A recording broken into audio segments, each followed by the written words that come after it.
So I want to chat to you quickly about the current energies and just give you some insight and some support in what you may be going through right now. There is so much, as always, there's so much going on. It's not one constant thing, and you're not going to feel the same way every single day. The energy's shifting and it's moving, and it's calling you to shift and to move along with it. There's something I'm seeing a lot right now, and that is the universe leading you. The universe is leading you to your highest growth point, to your highest alignment, because that's what this life is for. It is everything to do with shifting you out of density, away from the ego, away from the clutches that the false matrix once had on you, and into a connection to self, the resumption to resume personal responsibility, personal accountability, which is the point of your power, which is the point of your freedom. Everything is ushering you there. And the ego is like the child throwing the tantrum of its life, whilst the universe is patiently leading you. And what can often happen, and what I'm seeing so much, is people saying no to the universe. No, I don't want to grow. How dare you get me shifted? I'm not ready to shift. I don't want to shift yet. Why? Because I still want to cling to my past.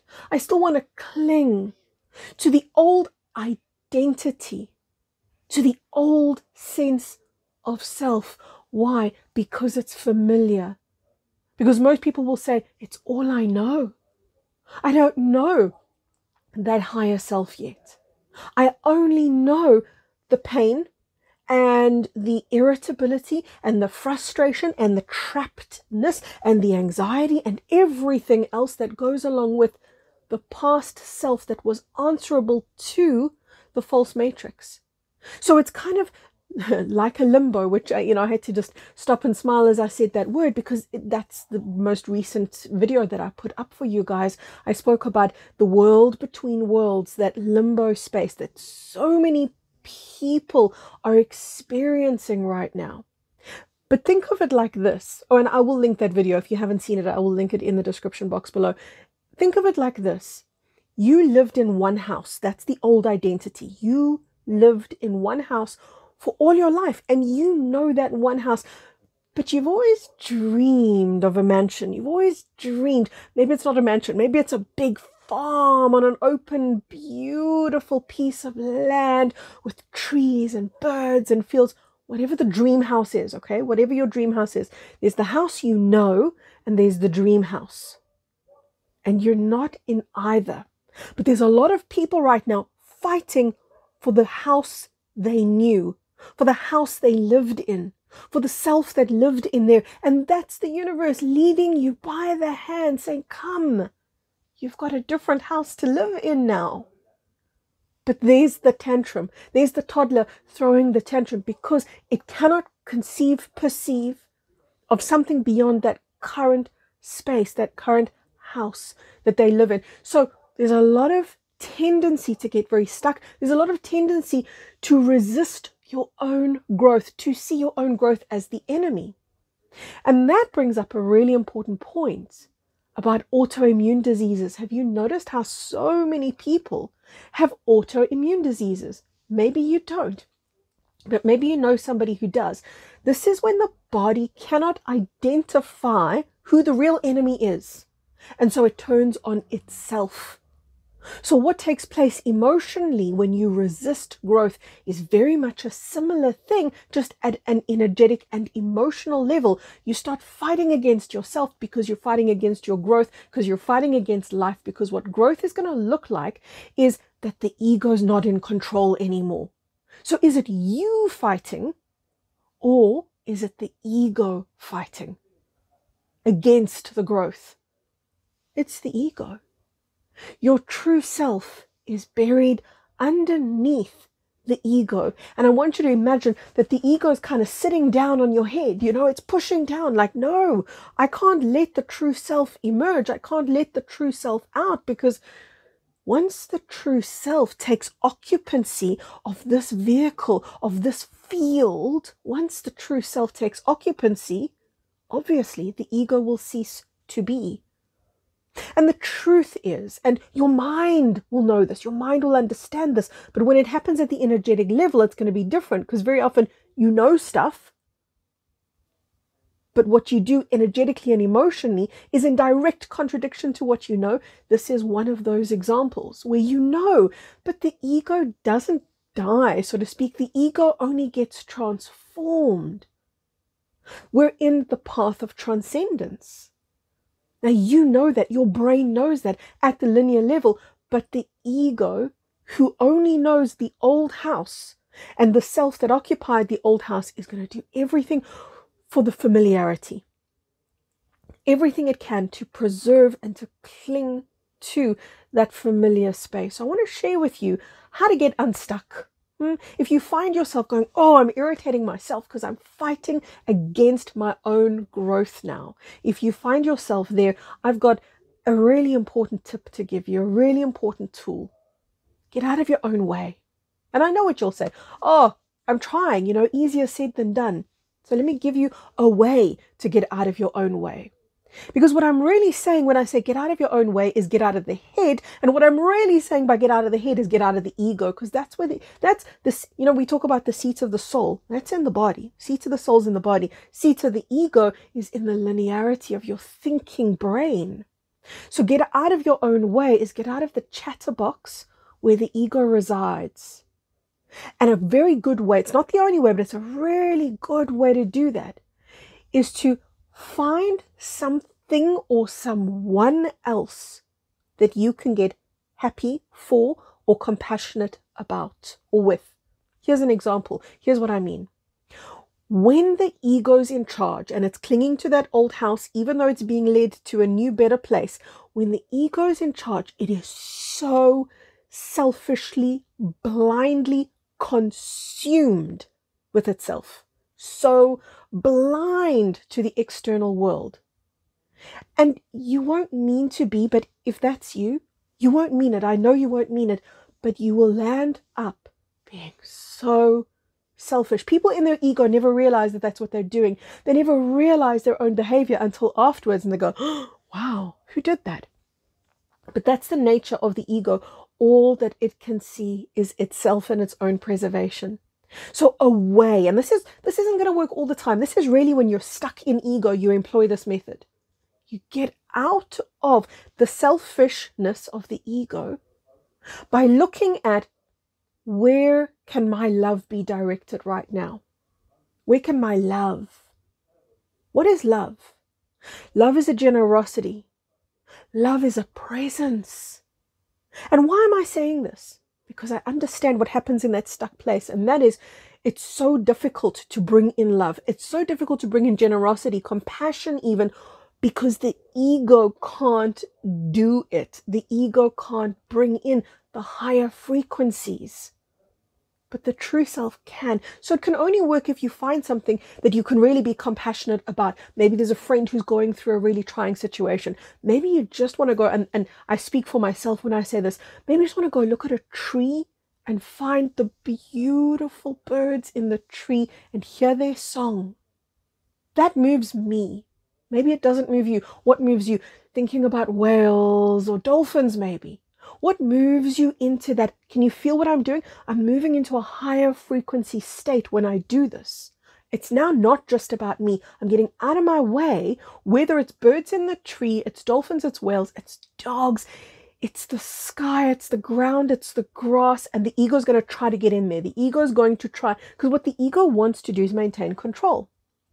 So when you bring in compassion, it's going to basically try to rain on your parade. So it's going to say, oh, what's the point of, in this case, in this example, what's the point of looking at the birds in the tree? It's all just shitty anyway. The world is polluted. What's the point? Right? You've had those thoughts before. They're very cynical. They're very jaded. They're so defeatist.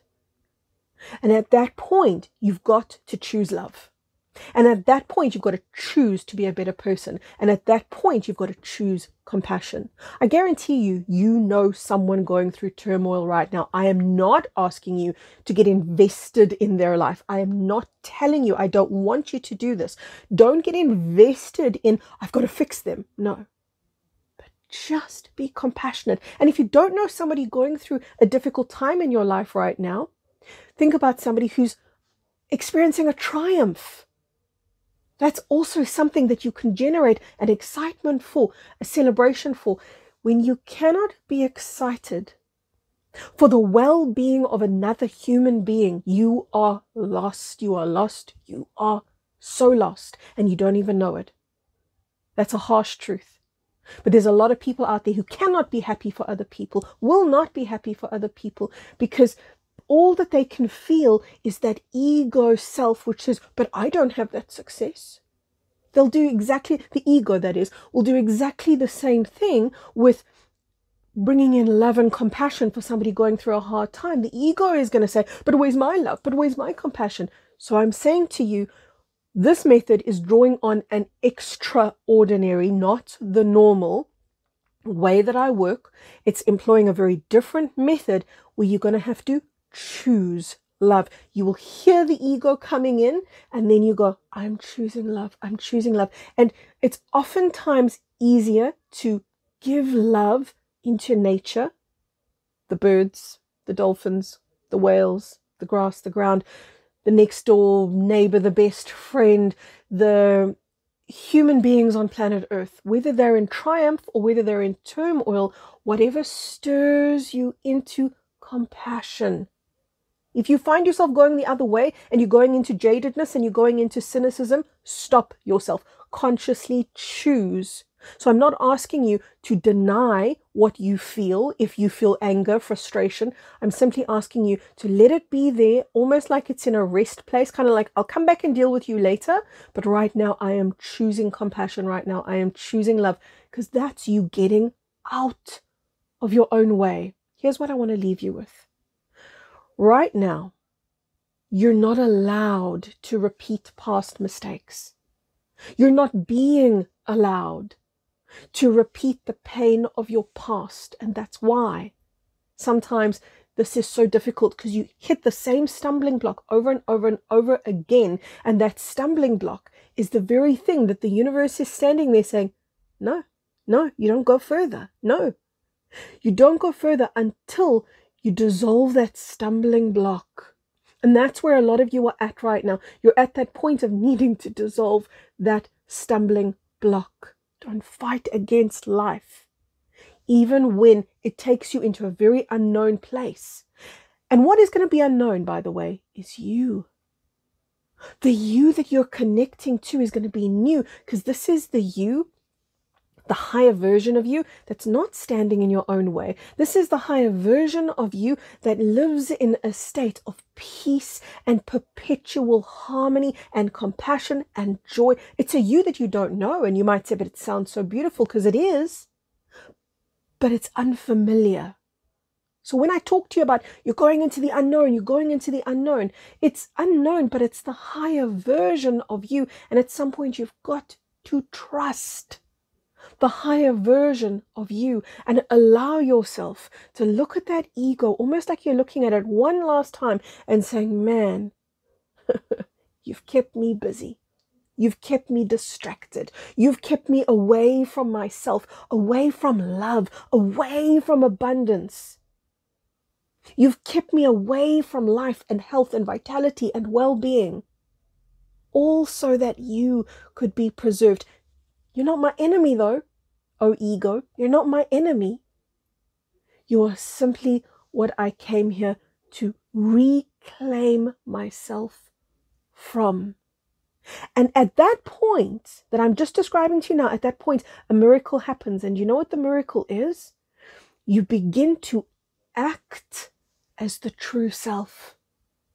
And on behalf of the true self, instead of acting as the ego or acting on behalf of the ego. You may need to replay that last little bit that I just gave you, because it's gold. Let it in, soak it in. The shift happens when you relate to the true self, as the true self or on behalf of the true self. That's why I was saying earlier, you've just got to make a choice. You've got to let love be the choice, compassion be the choice. And it's almost going to feel like you're overriding the ego, and it's momentary, it's transitory, that overriding, because you've got to connect to something outside of the ego. You've got to surrender the ego. We always talk about that word surrender. And we always, as humanity, we always trip ourselves up over the word surrender, because we were conditioned to believe surrender is the point that you give up, and you're not allowed to give up because you're not allowed to be a quitter. Surrender is simply the point where the resistance stops. Stop resisting your true self. Let me know in the comments section if you're noticing this energy in your own life. Maybe you need to forward this video to a friend if you feel like it's going to support them, and share the love with them. Share the compassion with them. Because there's a lot of people needing to break free from that ego state, from the clutches of that ego. This is from my heart all the way into yours. I hope you feel it. Lots of love, everyone. Bye-bye for now.